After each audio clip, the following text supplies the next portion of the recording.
Bonjour à tous et à toutes. Bienvenue à cet après-midi de la journée Pouce carré intitulée Apprendre grâce au livre jeunesse au primaire. Je suis Anne-Marie Fortin. On était ensemble ce matin pour la présentation consacrée au corpus des éditions Québec-Amérique.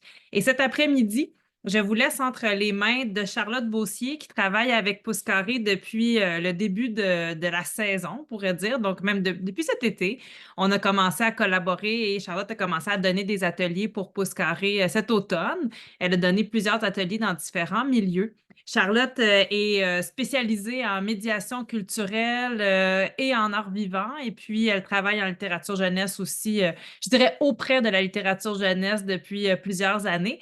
Puis, ben, comme je vous le disais, avec nous depuis à peu près une demi-année. Alors, on est vraiment, vraiment enchantés d'avoir Charlotte dans notre équipe. Euh, ben, vraiment. Je l'ai entendue donner des ateliers. Elle est passionnante, intéressante. Alors, c'est elle qui va vous présenter cet après-midi les corpus de Bayard Canada Livre en première partie et après la pause de Crack Boom. Donc, voilà. Alors, moi, je vous laisse entre ses mains. Je vais quitter et je vais aller préparer d'autres animations, puisque en étant deux, on peut donner encore plus de présentations.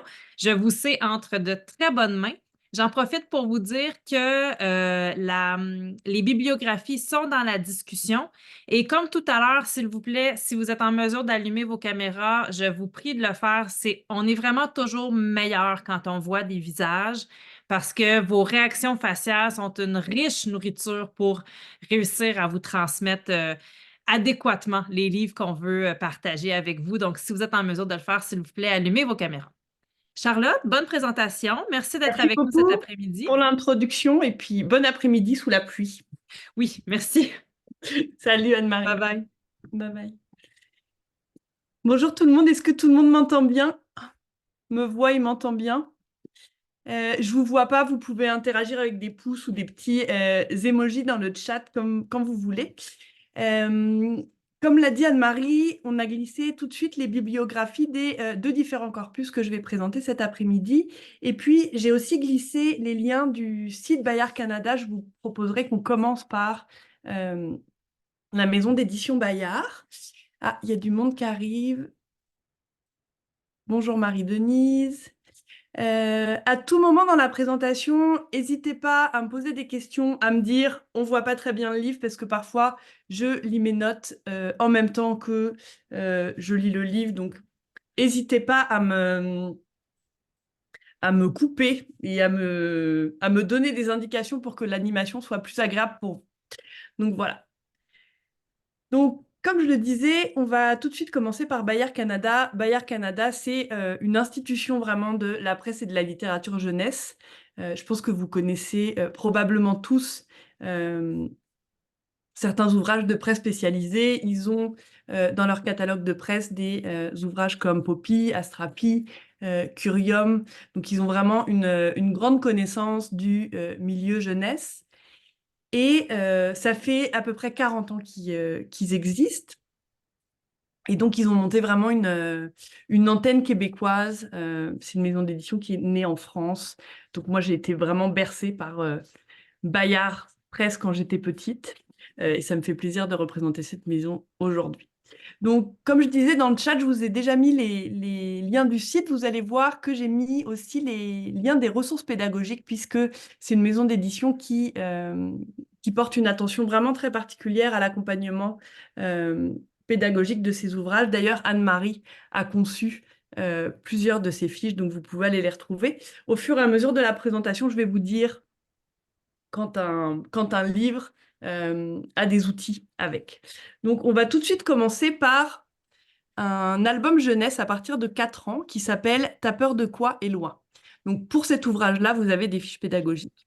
C'est un ouvrage que moi je trouve vraiment à croquer, où on va suivre Éloi, un petit garçon ingénieux mais un peu peureux, qui nous invite à le suivre à travers les 8 différentes étapes de la construction de sa cabane, pardon.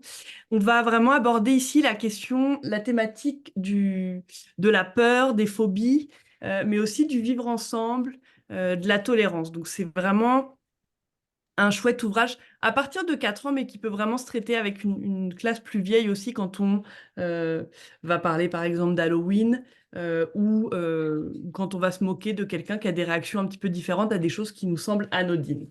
Donc, t'as peur de quoi, Éloi? Ça commence comme ça. Enfin, je l'ai trouvée, depuis le temps que je la cherchais. Une immense boîte de carton, bien solide, large comme 3 fois moi et aussi haute que mon nez. Je demande à papa, je peux la voir? Oui, je suppose, mais qu'est-ce que tu vas en faire? Un abri. Un abri pourquoi? Ben, pour m'abriter. Bon, d'accord. Alors là, on voit que Éloi commence vraiment à faire ses croquis. Première étape, trouver une surface assez grande et bien plane. Je me mets à l'ouvrage. Près de l'arbre, à côté de la maison, je repère le site idéal, légèrement surélevé. L'eau pourra s'écouler en cas de forte pluie, aucun risque d'inondation. Mais je dois d'abord débarrasser le sol de ces gros cailloux. Un à un, je les déplace, je forme un beau carré qui me servira de clôture pour repousser les intrus. Deuxième étape, placer la boîte à l'envers, les rabats à l'extérieur. Je tourne la boîte et la plante au milieu de mon carré de cailloux. Voilà, elle est stable. À ce moment, j'entends une voix que je connais. Mais qu'est-ce que tu fais, Éloi? C'est Luan sur son vélo. Je réponds, un abri? Quelle sorte d'abri? Demande Luan. Une petite maison, pour me mettre à l'abri. Mais contre quoi? Contre les coyotes. Ils aiment les quartiers où il y a beaucoup d'arbres et des gens en ont vu rôder en ville. Des coyotes? Mais ce n'est pas si dangereux. Et puis c'est facile de les effrayer. Luan est plus intéressé par les coyotes que par mon projet. Il m'explique en long et en large comment leur faire peur pour les chasser, puis il repart. Troisième étape, tracer une porte et des fenêtres. Avec un crayon feutre et une règle, je tire de belles lignes droites. J'aperçois une ombre, je me retourne, c'est Sarah, la voisine. Elle non plus n'a pas remarqué ma clôture. Et Éloi, c'est une cabane que tu construis? Oui, enfin disons plutôt un abri. Un abri, mais pour te protéger de quoi? Des dangers, par exemple. S'il y avait une tempête ou une tornade et que la porte de la maison était barrée et que je n'avais pas ma clé, ben fais le solide alors. Et je te conseille un paratonnerre peut-être aussi. Ma mère apparaît sur le pas de la porte de la maison et envoie la main. Sarah lui crie, je m'en viens. Elle me donne un bisou, puis file à l'intérieur. Et puis, au fur et à mesure de l'histoire, on va suivre une série de personnages qui vient découvrir la cabane d'Éloi. Il y a différentes réactions. Il va y avoir des personnages un petit peu moqueurs, parce qu'il dit qu'il se protège des moustiques. Donc, on va parler des épidémies, de... bon, c'est ça, de choses qui, a priori, sont toutes petites, mais qui peuvent faire un peu de mal. Il y a son grand-père qui vient le voir. Et puis, il y a un de ses amis qui arrive et qui lui avoue que lui, il a peur des clowns. Donc là, ça permet vraiment de dédramatiser un petit peu la situation et puis d'avoir une tolérance par rapport aux peurs des autres. À la fin, Éloi et son ami s'installent dans la cabane pour passer le reste de l'après-midi. Et ce que j'aime bien dans ce petit livre-là, c'est qu'à la fin, on va retrouver vraiment un guide pardon, pour construire notre cabane nous-mêmes, avoir les 8 étapes. Donc voilà, c'est très très tendre, les illustrations sont très douces, donc c'est assez sympa à lire. Ensuite, toujours sur une thématique qui parle de tolérance, je voulais vous présenter Boris Brindamour et la robe orange. Là aussi, on est dans un album jeunesse à partir de 4 ans. Là aussi, on a des fiches pédagogiques qui peuvent accompagner la lecture. Et ici, on est vraiment sur la thématique de la diversité, de l'inclusion, de l'identité de genre, et puis intimidation et différence. Donc ici, on rencontre Boris, qui est un petit garçon très très mignon, qui adore porter sa robe préférée à l'école et qui se retrouve un petit peu confronté au regard des autres, pas toujours bienveillant, et à une forme d'exclusion. On va voir qu'il va trouver refuge dans la tendresse de sa maman, puis dans une bonne dose de créativité. Donc, je vais vous lire quelques extraits. Hop.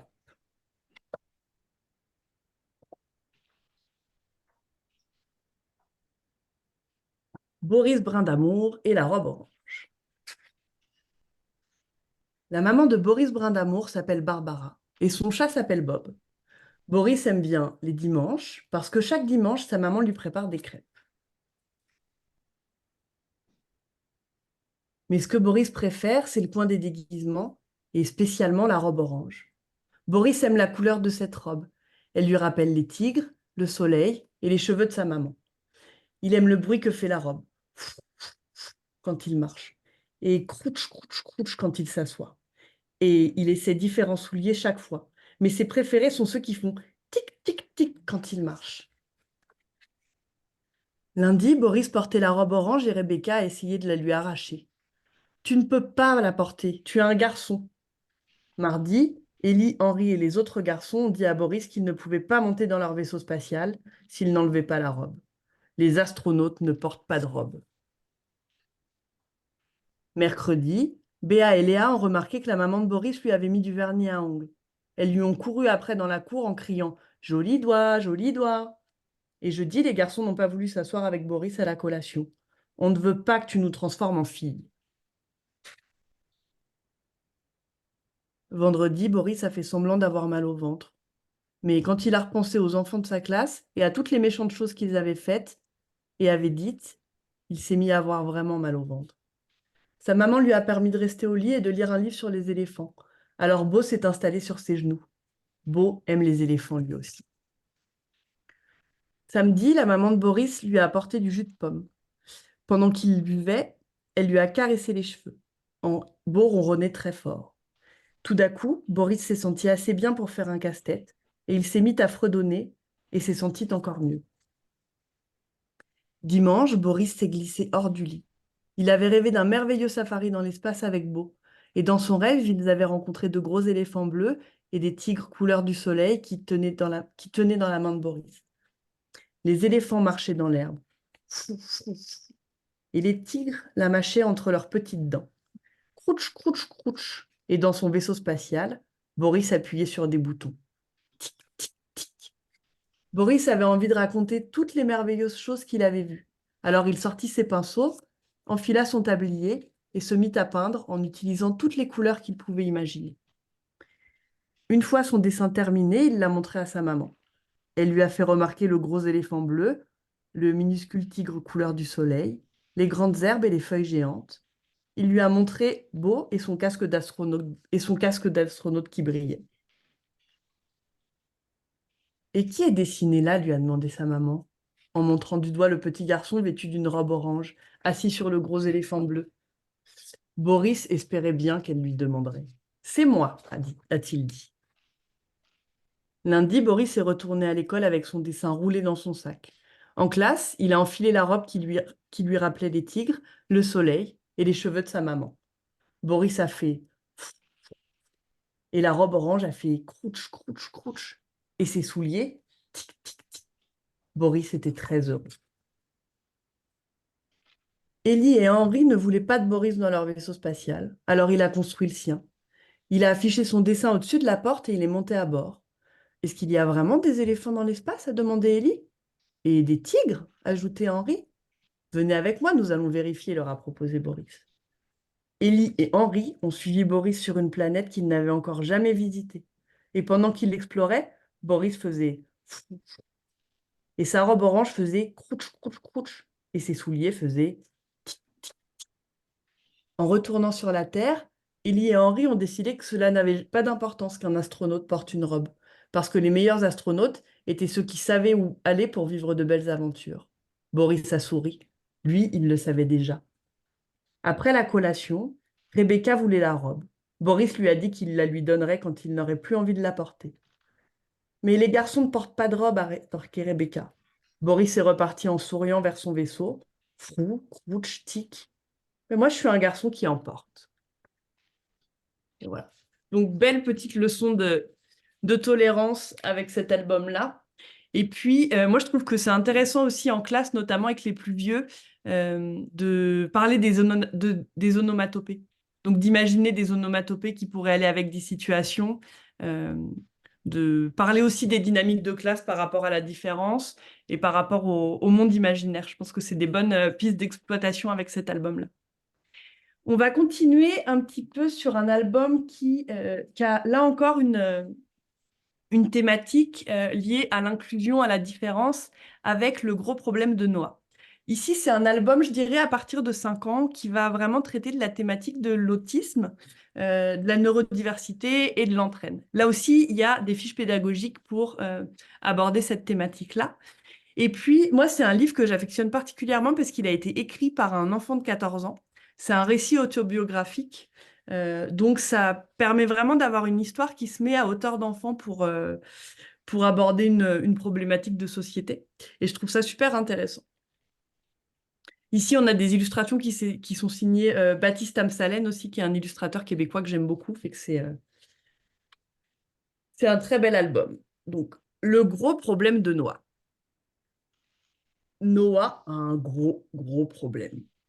Assis sur le perron, il ne pense qu'à ça. Même si aujourd'hui, c'est le dernier jour d'école avant les vacances. Quel est le gros, gros, gros problème de Noah?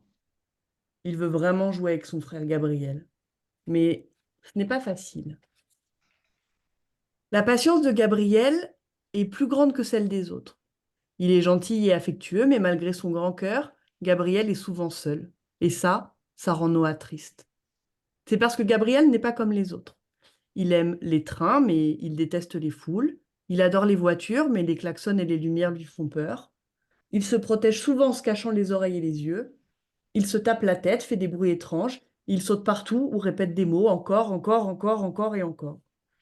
Gabriel est autiste et son cerveau fonctionne différemment. Noah ne comprend pas toujours Gabriel, et Gabriel a parfois du mal à le comprendre. Mais une chose est claire, Noah veut jouer avec lui parce qu'il adore son frère. C'est un grand défi à relever, mais il n'abandonnera jamais. Par où peut-il commencer? Noah adore bouger. L'été, le soccer, le tennis et le hockey au parc remplissent ses journées. Même la nuit, il rêve de sport. Alors ça lui donne une idée. Gabriel, veux-tu jouer au hockey avec moi? Noah propose à son frère un ballon, puis un casque, mais Gabriel n'aime pas la sensation sur sa tête. Il crie très fort et le jette par terre.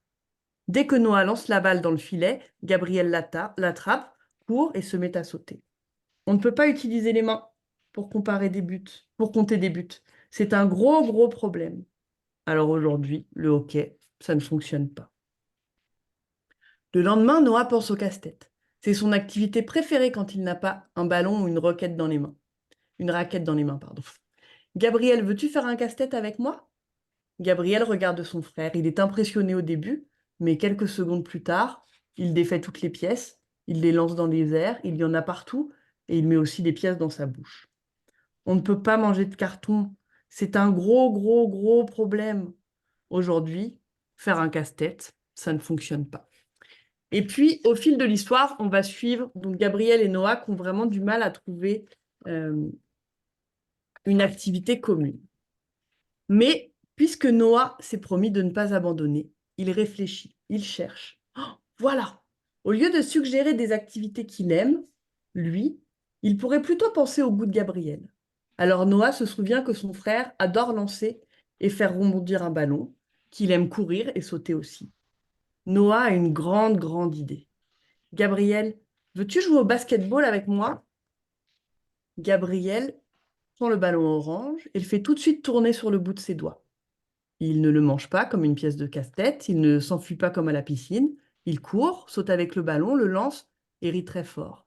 Noah est ravi, il a trouvé. Viens Gabriel, je vais te montrer comment dribbler et lancer le ballon dans le panier. Ça marche. Gabriel s'amuse et marque même des points. Il est incroyable. Tout est possible quand on écoute l'autre. C'est la grande, grande, grande solution de Noah.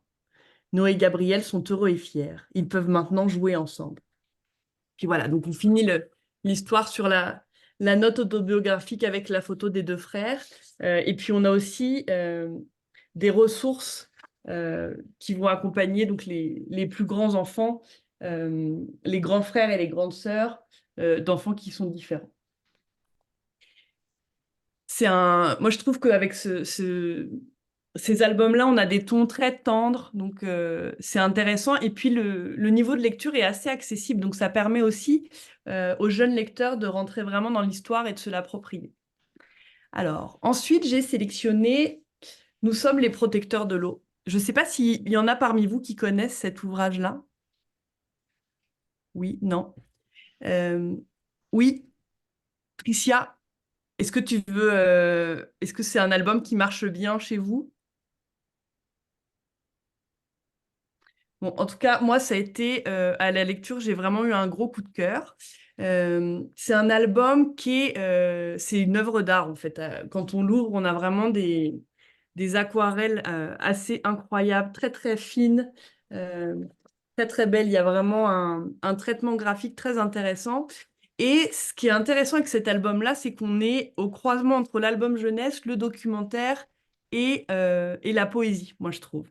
Faudrait presque créer un genre pour ce livre-là de poésie documentaire. C'est un livre qui est inspiré par les mouvements autochtones nord-américains. Il est écrit par l'autrice Anishinaabe et métisse qui est Carol Lindstrom et il est illustré par Michaela Gonan. Donc ici, on va suivre une petite fille. On est vraiment une narration très très sensible, pleine de poésie. Et puis ça parle des peuples protecteurs de l'eau et de la terre qui luttent contre un serpent noir. Le serpent noir, c'est la métaphore du pétrole. Donc je trouve que c'est aussi euh, intéressant de traiter la question de la poésie, de la métaphore avec ce livre-là. Alors, j'ai juste un message. C'est ça, c'est un livre qui parle d'enjeux qui sont propres au Canada, à l'Amérique du Nord avec les combats liés à l'eau potable, mais aussi les populations indigènes ailleurs dans le monde. Et puis, on va vraiment suivre au fil du livre un dialogue entre les générations aussi. Donc, on a l'eau est la première médecine, m'a dit Nokomis. Nous venons de l'eau. Elle nous a nourris dans le ventre de notre mère et elle nous nourrit ici sur la terre-mère. L'eau est sacrée, dit Nokomis. Donc là, je vous montre les illustrations que je trouve vraiment magnifiques. Je sens le pouls de la rivière dans mes veines, dans les veines de mon peuple. Nous luttons avec nos chants, avec nos tambours, et nous sommes toujours là. Mes aînés parlent d'un serpent noir qui va détruire notre terre.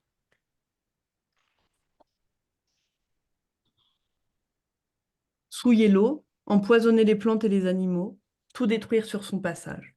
Donc là, on a vraiment un, un traitement à l'aquarelle qui accompagne la narration. Quand mes aînés ont parlé du serpent noir pour la première fois, ils ont dit qu'on ne le verrait pas avant de nombreuses années. Maintenant, le serpent noir est parmi nous. Son venin dévore la terre, s'infiltre dans l'eau que nous ne pouvons plus boire. Soyons courageux. Je dois tenir le serpent noir loin de l'eau de mon village. Je dois rassembler mon peuple. Donc, on a vraiment l'idée d'une lutte sociale, d'un soulèvement. On suit un petit peu l'union des peuples autochtones. Et puis, donc voilà, on va suivre cette lutte-là. Et c'est vraiment inspiré des luttes de Standing Rock. Ce que je trouve très intéressant à la fin de ce livre, c'est qu'on a une note à propos des protecteurs de l'eau. On a vraiment un traitement presque journalistique de ce mouvement-là. Et puis, on a vraiment aussi un glossaire qui nous permet de rentrer en contact avec les langues Anishinaabe, euh, et puis donc voilà, avec les différents termes qui sont utilisés. Donc ça, moi, je trouve ça très, très intéressant. On a aussi à la fin le serment des gardiens de la terre et des protecteurs de l'eau. Donc on va mettre un petit peu le pied à l'étrier de nos jeunes lecteurs d'une forme de conscience écologique et puis une forme de militantisme aussi. Donc voilà, je l'ai trouvé très intéressant et très très beau, vous l'aurez compris. Ensuite, je voulais vous parler de Dounia. Alors Dounia, il y en a sans doute qui connaissent Dounia puisque ça a été une série puis un film. Ici, on a un livre qui est en réalité augmentée. Alors moi, je suis pas nécessairement une grande fervente des livres en réalité augmentée, mais celui-là, je l'ai vraiment trouvé très bien fait parce on peut télécharger l'application et après la lecture, je trouve ça très intéressant d'aller découvrir les paysages qui bougent. Il y a vraiment la possibilité d'aller plus loin, de retrouver des éléments assez anecdotiques. Donc ça, j'ai trouvé ça vraiment intéressant. Euh, à faire après la lecture. Et puis donc, Dounia, c'est un personnage qui a été créé par une autrice illustratrice qui s'appelle Maria Zarif, qui est d'origine syrienne, et elle va raconter avec beaucoup de délicatesse le parcours migratoire d'une petite fille, euh, mais aussi comment un conflit armé peut débarquer dans la vie assez paisible euh, de certaines populations. On se rend compte qu'avant d'être dans un pays sinistré, c'est des gens qui vivent en toute quiétude. On a vraiment un beau voyage au cœur de la culture perse. On va parler des épices. Et puis, il y a Dounia, quand elle quitte son pays, euh, sa grand-mère lui donne des graines de baraquet. Et c'est des graines qui vont la protéger tout le long de son périple jusqu'à son nouveau pays. Donc, on a une bonne dose de poésie aussi qui vient euh, ponctuer l'histoire de Dounia. On a des très, très belles images qui permettent d'aborder quand même des moments pas faciles. Et puis, Dounia, à la fin, euh, elle arrive dans un pays tout blanc avec une maison bleue et elle rejoint le Québec. Donc, c'est une belle façon de parler d'intégration et de parcours migratoire. Et puis, donc, ce que je disais, c'est qu'il y a quand même de multiples supports avec Dounia entre le film et la série pour euh, en apprendre davantage, pour créer un lien avec le personnage. Donc ça, j'ai trouvé ça assez intéressant aussi. Je continue avec ma série d'albums assez engagés avec Jules et Jim. Jules et Jim, c'est pareil, un classique qui est illustré et écrit par Jacques Goldstein, qui a écrit aussi et illustré Les Étoiles aux éditions La Pastèque, donc qui a vraiment je dirais un penchant marqué pour les histoires engagées. Pour Jules et Jim, vous avez un livre audio qui est disponible, donc ça aussi, ça peut être très intéressant comme support. Et puis, moi, je trouve que c'est un très beau livre qui parle un petit peu de l'absurdité de la guerre et du manque de clairvoyance de ceux qui sont derrière. Donc, ici, on a Jules et Jim qui sont nés le même jour, dans le même village, mais à 2 minutes d'intervalle. Jim est né avant Jules. Jules et Jim sont vite devenus les meilleurs amis du monde. Ils aimaient les mêmes choses et jouaient au même jeu. Mais Jim apprenait plus vite que Jules. Il était plus rapide et il était plus fort. Jules admirait beaucoup Jim et Jim prenait toujours soin de Jules. Tout le monde était d'accord. Jules et Jim formaient un curieux duo. Donc on va suivre l'enfance de Jules et Jim, leur relation qui est très complémentaire, très fusionnelle, et on va suivre l'annonce de la guerre. Donc ces deux soldats canadiens qui vont rejoindre les tranchées pendant la guerre de 14-18. Euh, Donc voilà, on est dans un format entre album jeunesse et BD parce qu'on a des bulles, on a vraiment tous les codes du roman graphique. On a un niveau de vocabulaire qui est assez simple euh, et puis on rentre vraiment au cœur de l'histoire. Donc on va vraiment suivre la guerre de très près. Et puis on a toujours ce rapport au temps au fil du livre avec un protagoniste qui est plutôt fonceur et l'autre qui est plutôt en retrait. Et on va arriver au jour de l'armistice, où les chefs alliés et ennemis se sont rencontrés près du front. L'armistice a été signé le 11 novembre 1918 à 5 heures du matin.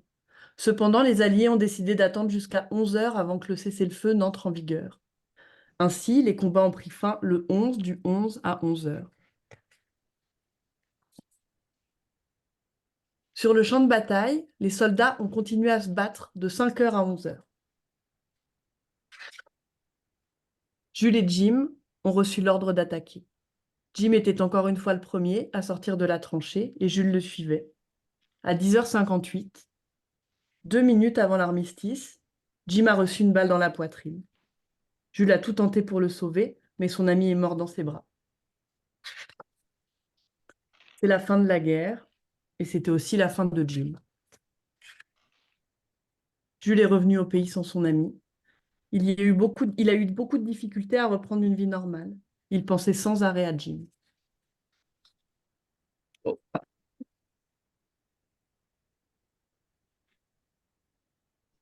Revenir à la vie civile n'était pas facile pour Jules. Il a tenté sa chance dans toutes sortes de métiers. Il a finalement choisi de devenir horloger. Les montres de Jules ont cependant une particularité. Elles ont toujours 2 minutes de retard. Donc voilà, c'est une belle fable sur, sur le temps et l'absurdité de continuer à faire la guerre, même si c'est 5 heures de plus. Et puis, c'est un livre qui a été écrit à la mémoire de George Lawrence Price, dernier soldat canadien tué le 11 novembre 1918 à 10h58, 2 minutes avant avant l'armistice. Donc, il y a une visée documentaire aussi à ce livre. Ça vient nous rappeler que l'histoire personnelle des hommes et la grande histoire de l'humanité sont liées, et que c'est assez intéressant à traiter avec une classe. Donc, voilà. Et puis, donc, après tous ces livres qui vont traiter de problématiques sensibles, moi, il y a un livre que j'aime beaucoup pour faire la transition avec Jules et Jim, pour apporter des pistes de solutions à la résolution de conflits. Moi, c'est un livre, comme j'appelle ça, c'est un livre anti-sinistrose. Ça s'appelle « Et si les soldats se battaient avec des oreillers ?» Donc ici, on s'adresse plus aux 9 ans et plus. On est quand même sur un public un petit peu plus vieux.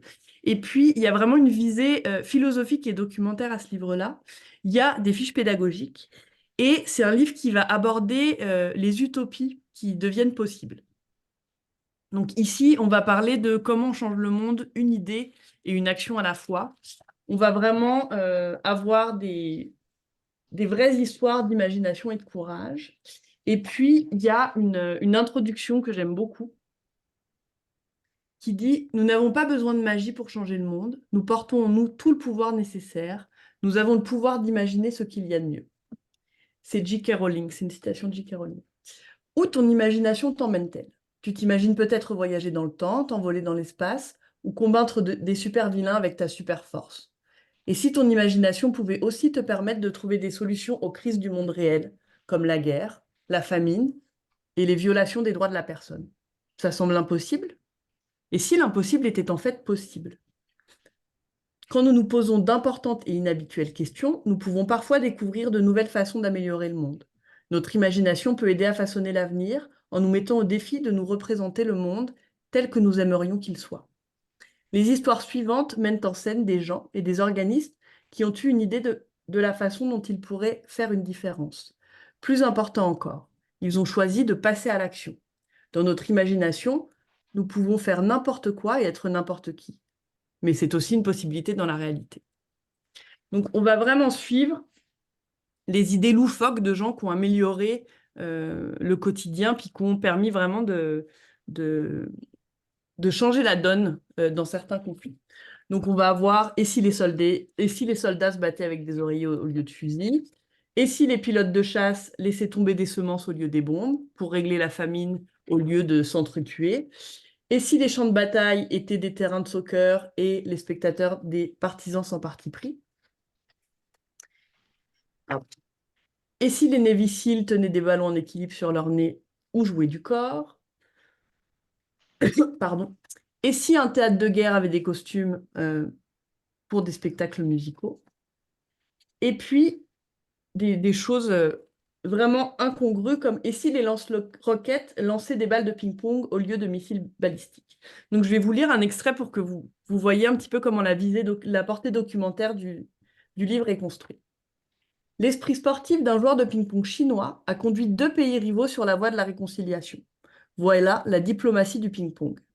Les équipes chinoises et américaines de ping-pong se trouvaient à Nagoya, au Japon, pour les championnats mondiaux de tennis de table de 1971. Depuis 20 ans, les relations entre la Chine et les États-Unis n'étaient pas bonnes, mais les 2 pays voulaient se réconcilier. Malgré tout, les joueurs chinois avaient reçu la consigne de ne pas socialiser avec leurs rivaux américains.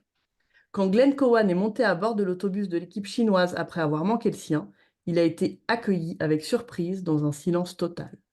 Quelques minutes plus tard, le champion du monde, Zhuang Zedong, lui offrait une étole de soie, représentant les monts Huangshan. Le geste de Zedong, qu'il ait été spontané ou prémédité par le gouvernement chinois, comme certains l'ont supposé pendant de nombreuses années, a changé l'histoire. Le jour suivant, Cowan a offert à Zedong un t-shirt avec un signe de paix et le titre de la chanson Let It Be des Beatles.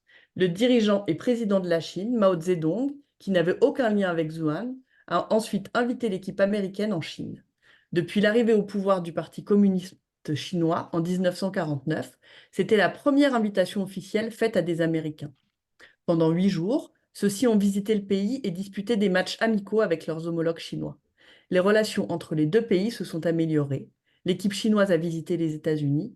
Le président américain Richard Nixon a facilité les activités commerciales avec la Chine, ainsi que les déplacements pour y aller et y revenir. Il a lui-même visité le pays une première pour un président en fonction et a appelé son voyage la semaine qui a changé le monde. Tout cela grâce au ping-pong. Voilà. Il y a quelque chose que j'aime beaucoup aussi avec ce livre, c'est à la fin, donc après l'introduction, on termine sur une conclusion sur « Et si nous posions simplement davantage de questions ?» Donc c'est vraiment une invitation à développer son esprit critique, à se questionner. Il y a aussi un glossaire. Il y a des citations où toutes les sources sont citées, donc ça permet vraiment aussi d'aborder avec une classe le traitement journalistique, d'aller prendre un fait et puis d'aller vérifier son exactitude, d'aller se renseigner sur les sources. Ça peut être très intéressant. Et puis, il y a vraiment des pistes d'exploration qui sont assez chouettes parce que ça permet de dire à nos élèves, hop, je réaccueille quelqu'un dans la salle. Bonjour Marie-Josée. Ça permet vraiment d'aller travailler à comment on peut imaginer des solutions et des actions concrètes. Il y a une autre façon d'aborder ce livre que j'aime bien, c'est qu'il est dessiné par Serge Bloch. Serge Bloch, en général, c'est un illustrateur que les jeunes connaissent bien parce qu'il a illustré beaucoup la série Max et Lily. Et puis, c'est un grand illustrateur de presse internationale. Donc, ça peut être chouette aussi de l'aborder par le prisme du graphisme et son aspect visuel. Voilà. Je vais boire un petit peu d'eau.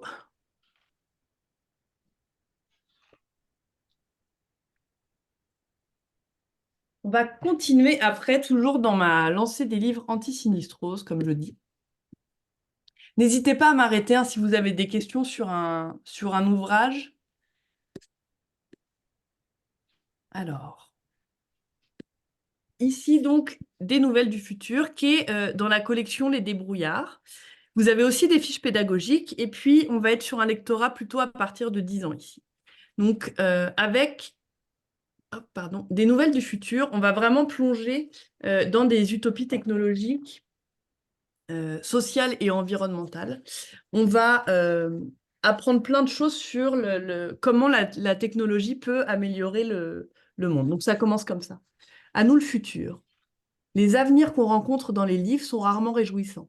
Zombies, dystopie, fin du monde et j'en passe. Moi, j'ai eu envie d'imaginer des vies agréables aux enfants de demain. Et pour rêver les yeux bien ouverts, je me suis inspirée d'études de technologies de pointe ou de tendances actuelles, en y ajoutant une petite dose d'imaginaire pour agrémenter le tout. Les histoires contenues dans ces pages présentent des futurs parfois lointains, parfois rapprochés, mais jamais impossibles. Certains peuvent se contredire après tout. L'avenir n'offre pas un chemin unique. Chaque vision est volontairement positive et je souhaite qu'elle vous inspire parce qu'il ne tient qu'à nous de bâtir l'avenir. Soyons des rêveurs actifs, imaginons de grandes choses, puis posons les bons gestes pour augmenter les chances qu'elles deviennent réalité. Donc, on va aborder le manteau d'hiver, les ruelles vertes, la réduction du plastique, l'école intelligence, le tourisme spatial. Et on est vraiment dans un graphisme très, très frais, très dynamique. On va emprunter là aussi les codes du comics. Ce que j'aime bien dans ce livre, c'est qu'à chaque fois, sur la double page, on commence par une lettre imaginaire. Donc, on a un style épistolaire et après, on va avoir du traitement plus documentaire. Donc, par exemple, la bêtise. Mais qu'est-ce que c'est que cette chose, me diras-tu? C'est une lettre papier à l'ancienne? Lis-la jusqu'au bout pour comprendre. L'hiver n'en finit plus, et comme je suis tannée de jouer au soccer en virtuel, j'ai sorti mon ballon juste pour le plaisir de le faire rouler sur le tapis, de le faire rebondir et de l'envoyer directement dans la plante préférée de maman. Oups! Pour éviter d'être punie jusqu'à la fin des temps, j'ai couru chez le fleuriste. L'énorme sur la rue Sherbrooke, avec une serre sur le toit pour choisir ses fleurs à couper et une grosse chute à compost pour les vieux bouquets fanés.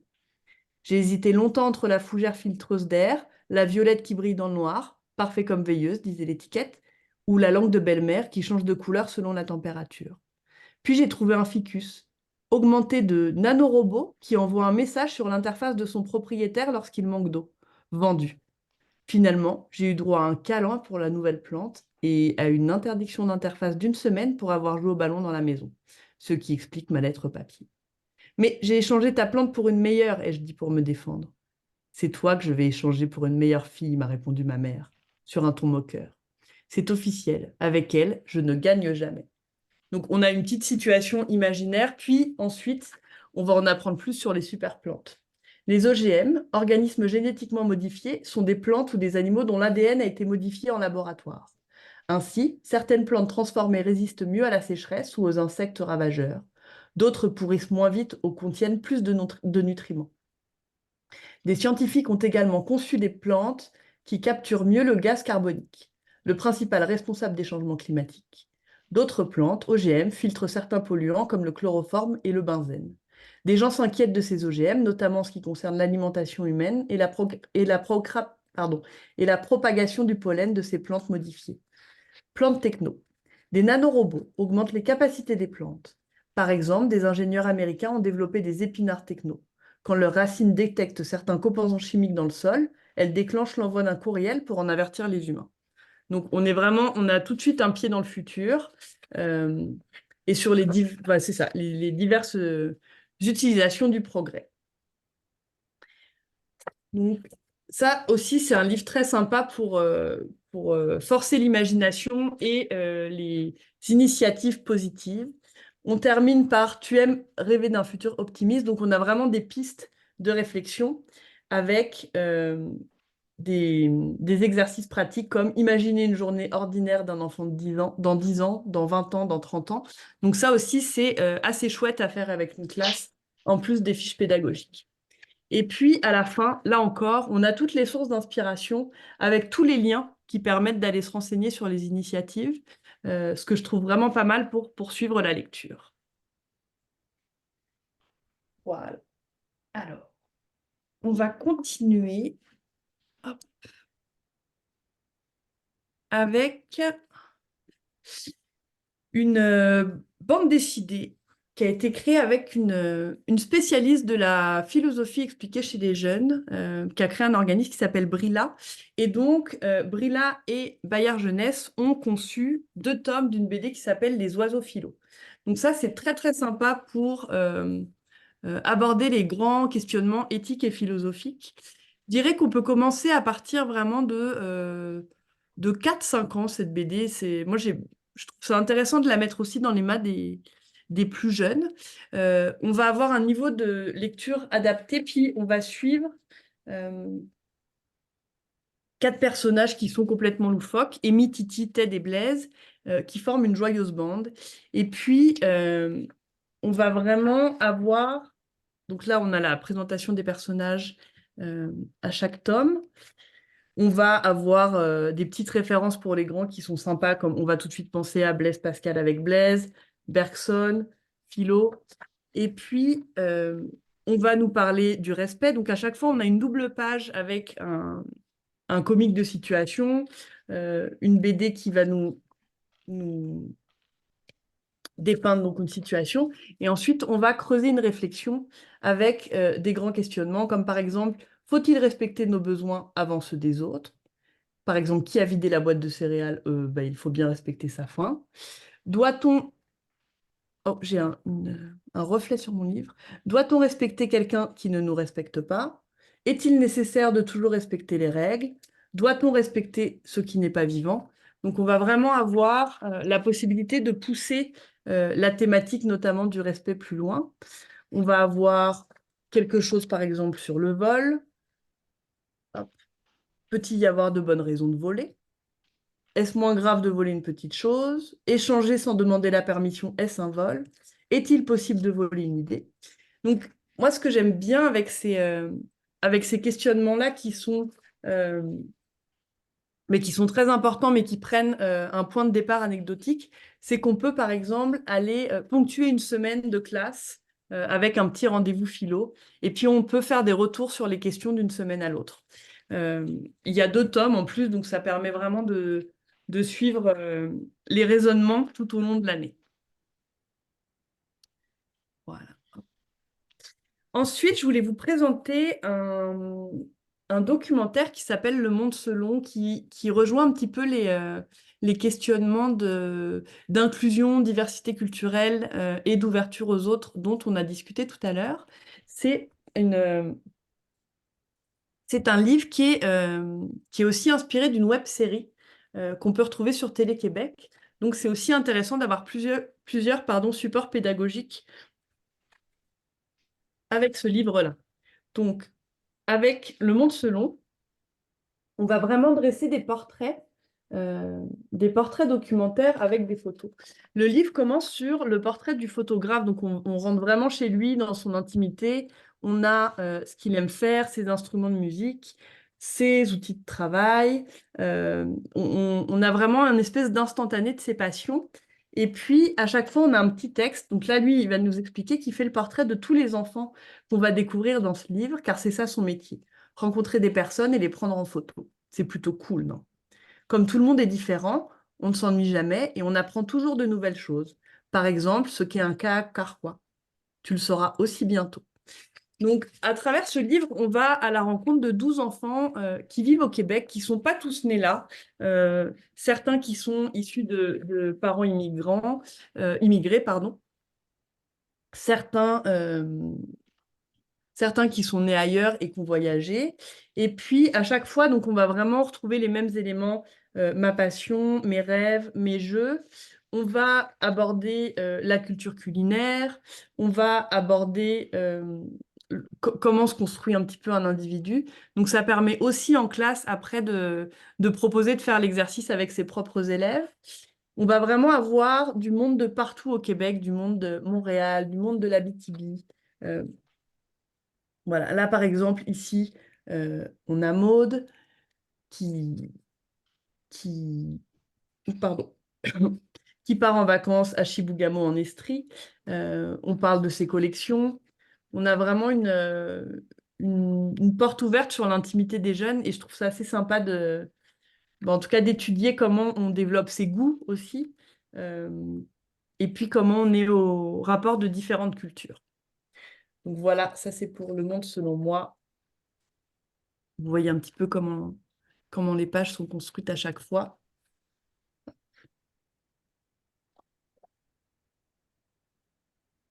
Voilà. Alors ça, c'était pour la section album de Bayard, album et documentaire. Est-ce que, euh, est-ce que tout le monde est situé au Québec cet après-midi? Ou est-ce que j'ai du monde hors Québec?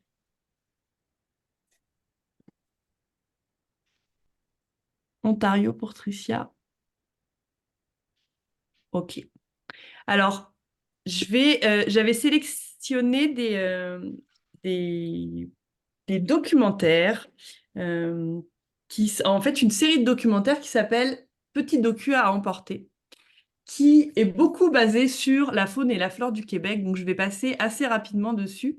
Euh, mais comme ça, vous allez pouvoir voir que, on peut, à travers cette série-là, aller à la rencontre de la faune et de la flore du Québec. Donc, c'est une série qui a vraiment, moi, je les trouve très, très mignons. Il y a à chaque fois, c'est ponctué de petites illustrations. On est dans un univers photographique très, très détaillé. C'est écrit par Réa Dufresne. Donc, on va vraiment aller à la rencontre d'espèces indigènes, le porc-épic. Et puis, c'est une série qui est assez longue, parce on va avoir les traces et les animaux, les forêts, le ciel du Québec. Le ciel du Québec est très très beau. Le ciel du Québec, c'est le même en Ontario, mais on peut en tout cas s'en servir pour découvrir les constellations, les phénomènes tels que les aurores boréales. Donc voilà. On est vraiment dans quelque chose de documentaire qui est accessible pour les plus jeunes, mais avec un niveau de langage qui peut être assez pointu. Et puis, on va découvrir vraiment des espèces, moi que je ne connaissais pas en tout cas, comme la mousse d'Irlande, la scophile noueuse, le fucus vésiculeux. Donc, on va quand même assez loin dans des termes biologiques. Euh, et puis voilà, c'est vraiment des petits voyages dans des écosystèmes qui sont intéressants. Je vous les montre tous là. On a rivage, insectes et bestioles, hop, les roches du Québec. Donc ça, je vais vous mettre les liens dans le chat pour que vous puissiez les retrouver. Euh, parce que c'est assez intéressant d'aller voir toute la diversité hop, là, d'exemplaires qu'il y a.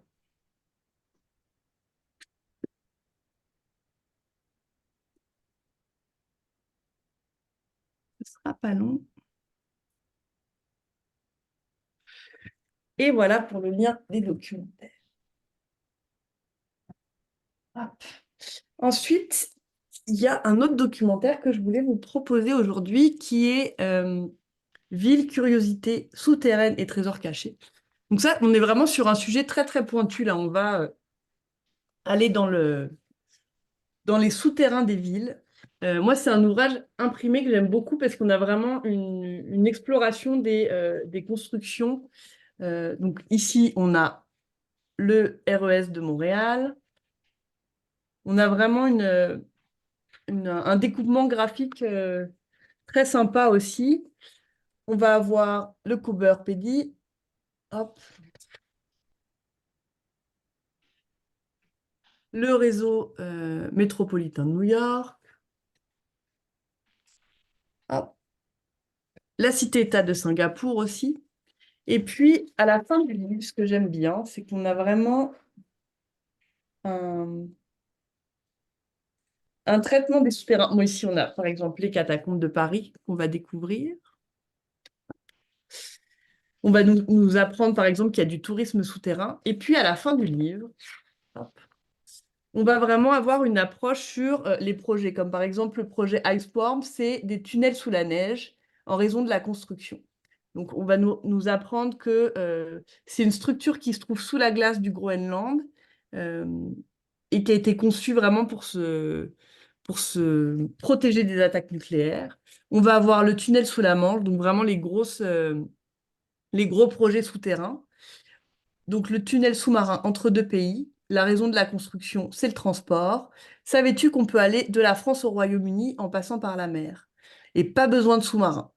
Imagine voyager sous l'eau, en train ou en voiture. Tu peux franchir la distance de 50,5 km en 35 minutes à peine. Et puis le Turkstream que je ne connaissais pas, qui est un tunnel sous-marin entre deux continents. Euh, Peu d'Européens savent que le gaz qu'ils peuvent utiliser pour cuisiner ou chauffer leur maison vient de Russie. Il arrive par un gazoduc qui passe sous la mer Noire, pardon, sur une distance de 910 km. Ce projet est très ambitieux et a d'énormes retombées énergétiques. Puis on nous parle aussi des tunnels sous la drogue. Voilà. Et on finit à Barcelone, où il y a quand même un réseau souterrain. Moi, c'est pareil, j'ignorais ça.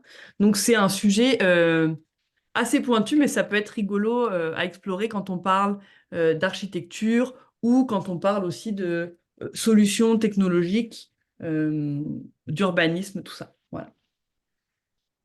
Donc, voilà pour les documentaires. On va ensuite passer au roman jeunesse pour la dernière demi-heure. Donc, ce sera pas long. Je vais reprendre mes notes pour vous indiquer aussi les collections. Donc, je voulais commencer par vous présenter la collection Zeb. Je vais vous glisser tout de suite le lien dans le chat. Ce ne sera pas long. Voilà. La collection Zèbre, j'imagine qu'il y en a déjà qui la connaissent bien. Si je vous montre comme ça vous dit quelque chose. En général, quand on la présente, on nous dit que c'est une collection qui a beaucoup, beaucoup de succès. Alors,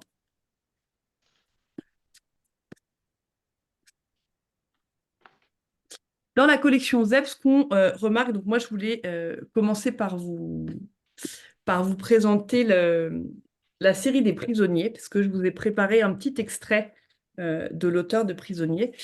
Ce qu'on aime bien avec la collection Zèbre, c'est qu'on est souvent quand même sur une lecture de genre, mais de double genre.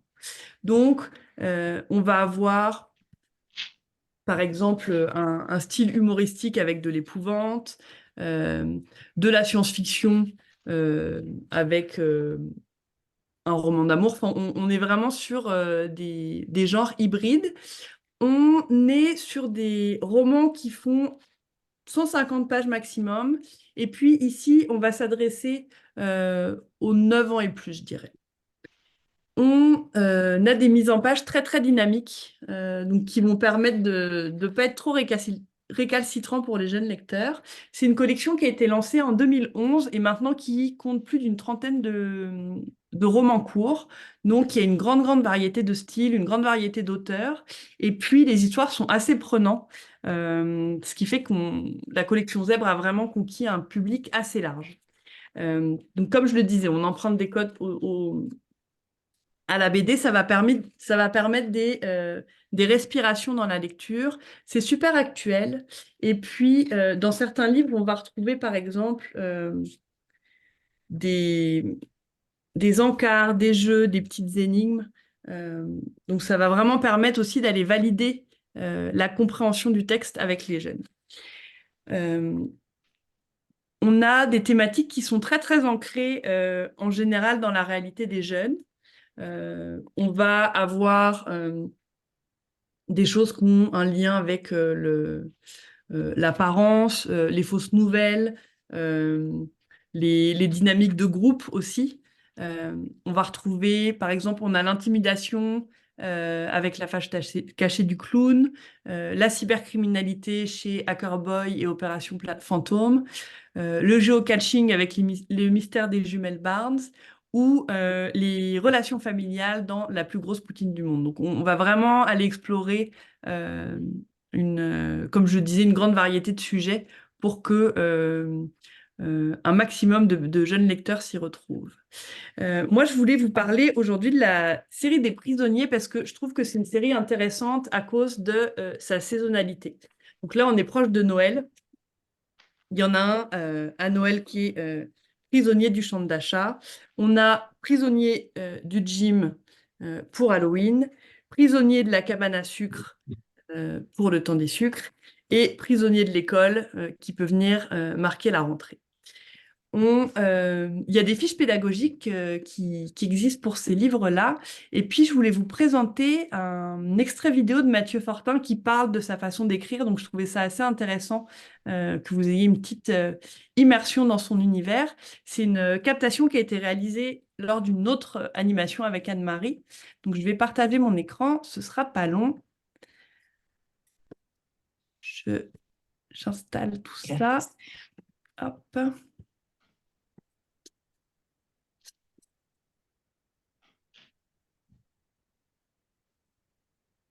Voilà.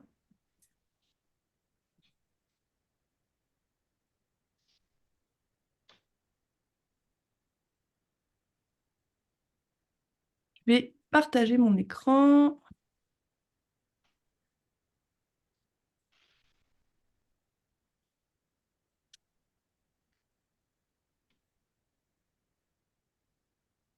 Et voilà. Je vous laisse avec Mathieu Fortin. De la collection auquel j'ai participé. Est-ce que tout le monde entend bien? Moi, quand j'ai commencé à écrire, quand j'ai eu l'idée de Prisonnier du Gym, qui est le premier de la collection auquel j'ai participé, dans ma tête, c'était un roman d'horreur pour ados. qui se dessinaient. Et c'est en discutant avec Thomas, qui a été mon éditeur sur ce titre-là en 2017-2018, qu'on a orienté l'écriture vers la collection Zèbre pour viser les pré-ados, ados, avec un niveau humoristique qui venait un peu atténuer l'étrangeté des situations. Donc, moi, j'aime beaucoup écrire des histoires de peur. J'aime écrire des histoires drôles.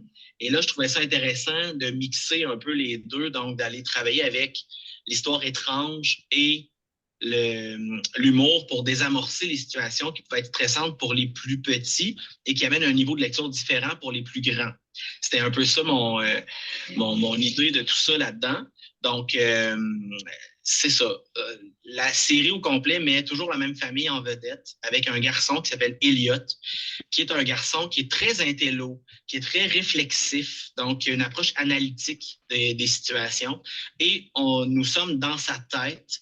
Donc, c'est ça. Ce qui est intéressant pour moi là-dedans, c'est de jouer sur l'idée que ce personnage-là, c'est un enfant, mais il réfléchit énormément. Donc, on peut voir dans sa tête avec des tableaux, avec des graphiques qui permettent d'avoir vraiment un exposé des situations avec une dimension analytique pour que l'enfant comprenne l'enjeu à la lecture. Et ensuite, on peut se laisser aller dans l'absurdité des situations et des résolutions. Donc, moi, c'est un petit peu comme ça que j'ai voulu travailler les 3 romans de la série pour Zèbre.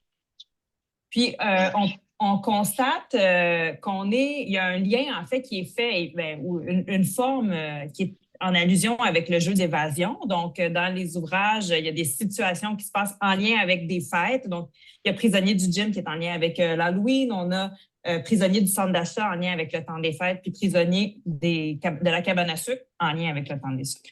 Donc, c'est aussi une série qui fonctionne avec les grandes fêtes. Et puis, il y a donc des situations qui arrivent à cette famille-là où les personnages doivent réussir à s'évader. Donc, on est vraiment dans le jeu d'enquête. Dans l'écriture, j'imagine que c'est un défi parce qu'il ne faut pas trop en dire aux lecteurs pour qu'ils puissent eux-mêmes faire leurs liens. En même temps, il faut que ça soit assez accessible. Donc, comment ça fonctionne à la création? En fait, l'idée aussi, l'idée dans Prisonnier du gym, au départ, ça prend beaucoup de temps au personnage avant de comprendre comment désamorcer les situations. Donc, souvent, les premières épreuves, l'épreuve est présentée sur un chapitre, la réflexion et la résolution sur un autre chapitre. Et plus on avance, plus le personnage comprend rapidement. Donc, plus les situations sont résolues à l'intérieur d'un même chapitre. Donc, on a la présentation du problème et la résolution du problème dans le même chapitre, plus on avance. Et moi, je le vois aussi un peu comme un jeu vidéo, c'est-à-dire que le personnage acquiert des compétences, une compréhension de l'univers à mesure qu'on avance et c'est de plus en plus facile, même si les défis se complexifient. Par contre, il y a aussi un grand boss à affronter à la fin pour se libérer de cet endroit-là. Donc, c'est un peu un mode jeu d'évasion, jeu vidéo. À l'écriture, en fait, ce qui est intéressant, c'est d'utiliser un lieu qui est un peu inusité pour ce genre d'histoire-là. Donc, par exemple, un centre d'entraînement avec les tapis roulants, les haltères, les élastiques, les cours de groupe, les gros ballons d'entraînement. Donc, pour un peu aller utiliser ces objets-là un peu inusités dans un contexte comme celui-là, d'aller voir comment ça fonctionne, comment je peux le défaire, comment je peux le réinventer pour que le personnage puisse dénouer ce nœud-là, en fait, dans lequel il se trouve. Pour le centre d'achat, un peu le même principe, mais là, l'intérêt, c'est d'aller jouer avec la fête de Noël et toutes les traditions que les enfants connaissent plus ou moins, qui comprennent plus ou moins. On fait ça parce qu'on le fait depuis toujours. Donc, c'est intéressant de les jouer dans cet univers-là. Évidemment, aussi d'utiliser des grandes figures comme les lutins, le Père Noël, la Fête des Étoiles, le sapin, pour voir quel niveau d'épouvante et quel niveau humoristique je peux aller chercher à l'intérieur. Donc, moi, j'écris le roman en pensant déjà aux blagues que moi, je peux écrire, aux blagues qui seraient meilleures en visuel aussi. Je fais les tableaux, je fais les bulles et tout ça. Et à l'illustration, ce qui est intéressant, c'est que l'illustrateur ajoute une couche d'humour. Souvent, il y a un grand niveau d'humour supplémentaire dans les illustrations qui est ajouté, en partie avec la direction littéraire, puis ensuite avec l'illustration. Donc, c'est vraiment un travail d'équipe aussi. C'est fascinant pour moi. J'écris habituellement des romans plus pré-ado, où il n'y a pas d'illustration nécessairement, alors que là, je peux me permettre de penser à défaire la forme. Moi, c'est ce que j'aime de la collection Zèbre, c'est qu'on défait en partie la forme du roman pour intégrer tableaux graphiques, pictogrammes et des niveaux graphiques qui amènent de l'humour ou de l'angoisse supplémentaire dans la collection. Voilà. Le plus gros défi, c'est la cabane à sucre parce que c'est un lieu beaucoup plus inusité, beaucoup moins connu en général. On connaît la salle à manger, mais c'est tout. Des cabanes à sucre habituellement. La fête de Pâques, c'était intéressant d'aller jouer sur le niveau des chocolats avec la sucrerie du sirop d'érable, donc d'aller jouer là-dedans, dans cet univers-là, avec le lapin de Pâques comme figure principale, mais d'aller jouer avec les bûcherons. Comment on fait bouillir l'eau d'érable, la musique associée à la cabane à sucre. Donc, voilà. Et c'est un des rares romans se déroulant dans une cabane à sucre au Québec. Étonnamment, ça existe très peu, alors que c'est un lieu, on produit 85% du sirop d'érable mondial au Québec, donc au Canada, en fait. Là, donc, je trouvais ça intéressant d'utiliser un lieu comme celui-là dans un contexte comme ça, avec cette même famille-là. C'est ça aussi, moi, que je trouvais intéressant. C'est toujours la même famille. C'est toujours Elliot qui réussit à résoudre les problèmes. Et lui-même est débordé par cette idée-là que pourquoi moi? Pourquoi toujours nous? Et donc, à la fin du roman de La cabane à sucre, on avait envie d'avoir une finale qui explique le pourquoi. Et pour moi, ce qui est intéressant comme auteur, c'est que j'aime faire du fantastique pour rester dans la ligne floue entre la réalité et la fiction, entre ce qui est vrai et ce qui est peut-être pas vrai. Et donc, c'est une série qui joue là-dessus beaucoup. Alors que la résolution à la fin du 3e volume, elle est rationnelle. Donc, il y a une explication rationnelle, ce qui permet aussi d'aborder cette thématique-là avec les plus vieux, que les histoires qui abordent le fantastique ne sont pas nécessairement surnaturelles. Il peut y avoir une explication rationnelle à la fin. Ce serait astucieux aussi d'arrêter la lecture avant de donner cette réponse-là, puis de questionner les jeunes, de voir de leur côté, est-ce que vous avez une idée pourquoi c'est toujours à eux que ça arrive, puis ensuite de révéler donc la véritable raison. As-tu le temps pour une dernière question? Bien sûr. Bien sûr. Je vais en profiter pendant que l'écran est sur ma face pour montrer des pages intérieures de l'ouvrage pour que vous voyez vraiment la mise en page qui est très dynamique avec ce dont Mathieu parlait, là, l'ajout de visuels et d'illustrations. C'est une collection, on le disait d'entrée de jeu, Mathieu, qui a fait beaucoup lire les jeunes lecteurs, qui est très dynamique. Quand tu vas dans les écoles, la réception que tu as de cette collection-là, est-ce que tu sens vraiment que ça a un impact, toute cette mise en page-là, sur la lecture? Oui, vraiment, énormément. En fait, souvent, les enfants connaissent déjà la collection. Ils connaissent quelques titres de la collection, souvent. Voilà. J'ai la chance d'avoir beaucoup d'enfants que je rencontre qui ont lu souvent Prisonniers du gym ou Prisonniers du centre d'achat et là, qui découvrent qu'il y a d'autres volumes dans la collection, donc ils sont très heureux de ça.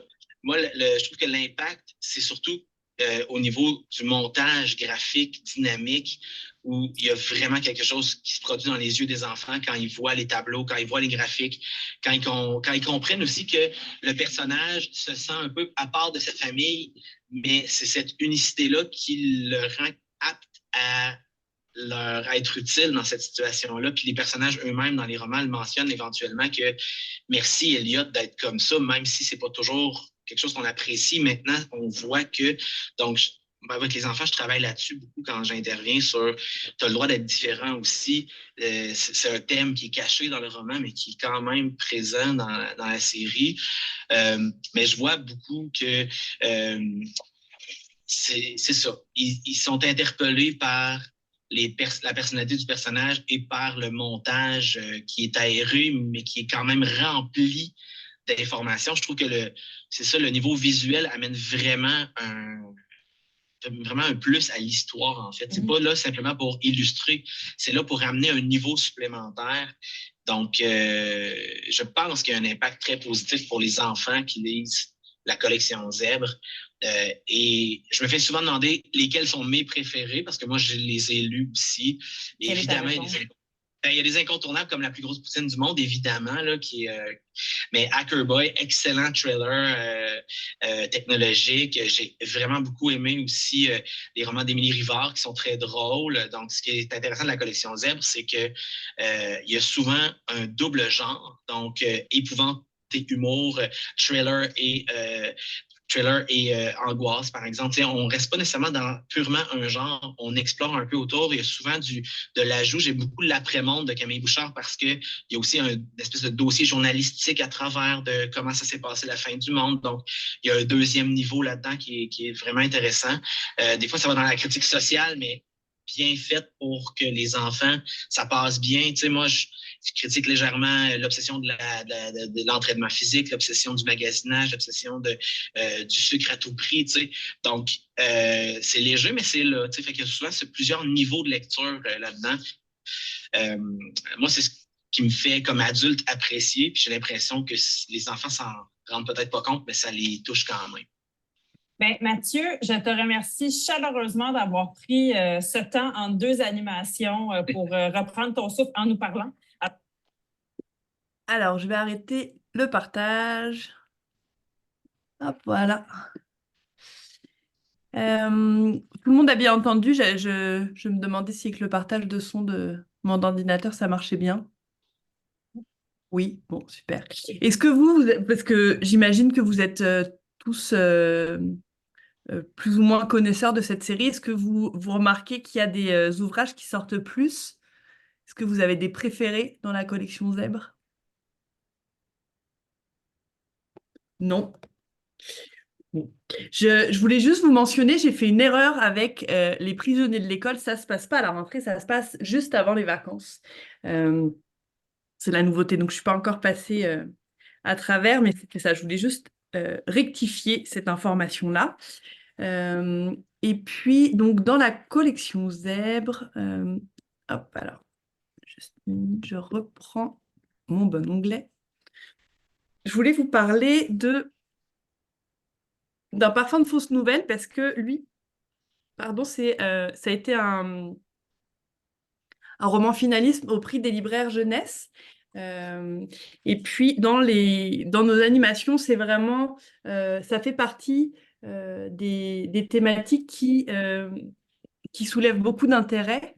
On a une suite donc avec un parfum de fausse nouvelle qui précède un parfum de radio poubelle. Donc, on va suivre le même protagoniste, Félix, qui se rend compte que les élèves de Saint-Barnabé préfèrent la chronique à Potin aux articles sérieux qu'il écrit pour le journal étudiant. Donc, il va créer une chaîne YouTube sur laquelle il diffuse des fausses nouvelles sous un nom d'emprunt.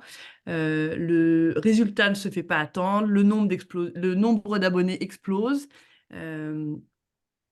Mais un mensonge de trop place sa meilleure amie Ophélie dans une situation délicate et il doit trouver une solution pour réparer les pots cassés avant que son ami en subisse les conséquences. Donc ça, c'est vraiment une série qui est intéressante à proposer, toujours en lien un petit peu avec l'analyse des médias, la construction d'une pensée critique. Ça peut être assez intéressant. Et puis, donc,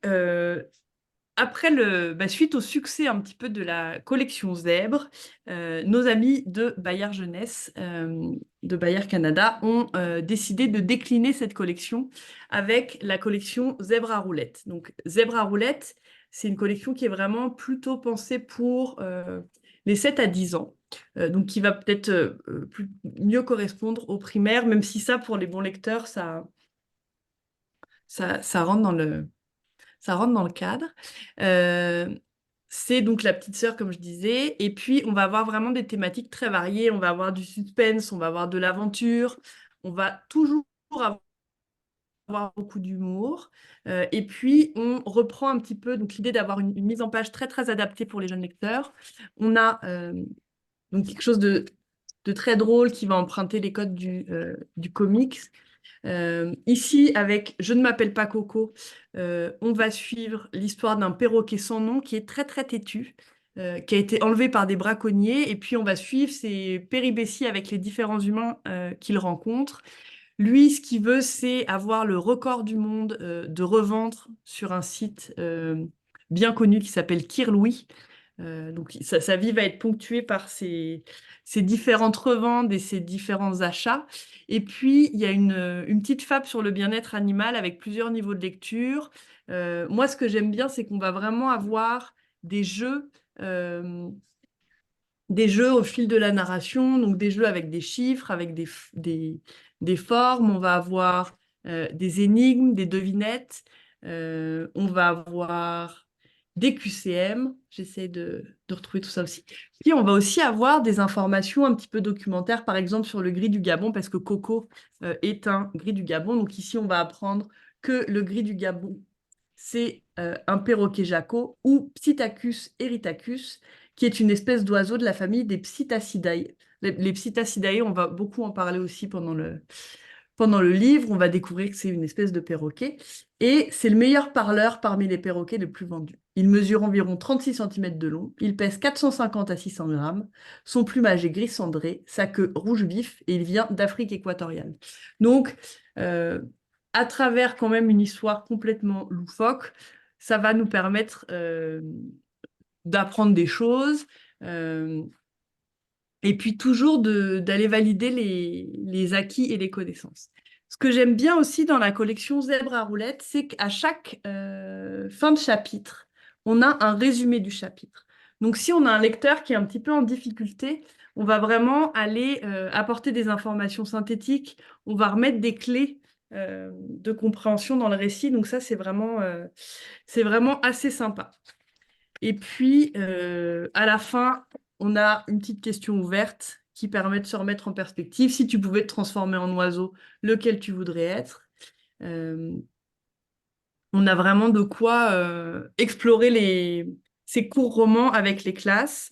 Je voulais aussi vous parler de Bienvenue au camp catastrophe, là qui est écrit par Valérie Fontaine. Donc là, on a plutôt une aventure de camp d'été avec une protagoniste féminine.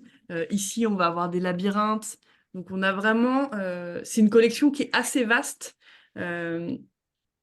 Donc là encore, qui peut s'adresser à tout type de lectorat. On termine là encore sur une question ouverte. Et toi, comment aurais-tu réagi en page 47? Donc ça nous donne envie de nous replonger dans le roman et puis d'aller vérifier ce qui s'est passé page 47. C'est des collections qui sont très bien conçues. Je voulais finir l'animation en vous présentant deux petites BD parce que je n'ai pas présenté de BD aujourd'hui chez Bayard Jeunesse. Donc, il faut sauver la tarte. Ça, on va suivre les aventures de Nora et Brioche. Le premier tome, c'est celui-là, pas de beigne. Donc, on va suivre deux écureuils adorables qui, au fil d'un roman graphique, ont plein d'aventures. Ici, on a aussi un niveau de lecture assez simple. On a vraiment des bulles très aérées, des planches très aérées. Donc, pour les jeunes lecteurs, c'est vraiment chouette. Et puis, donc, l'idée d'une série qui est très sympa avec des personnages très attachants. Ici, on a un camion de pommes qui a enlevé Papy. Donc, on va suivre une enquête dans un verger. Donc là aussi, mise en page très aérée qui convient bien aux jeunes lecteurs. Voilà.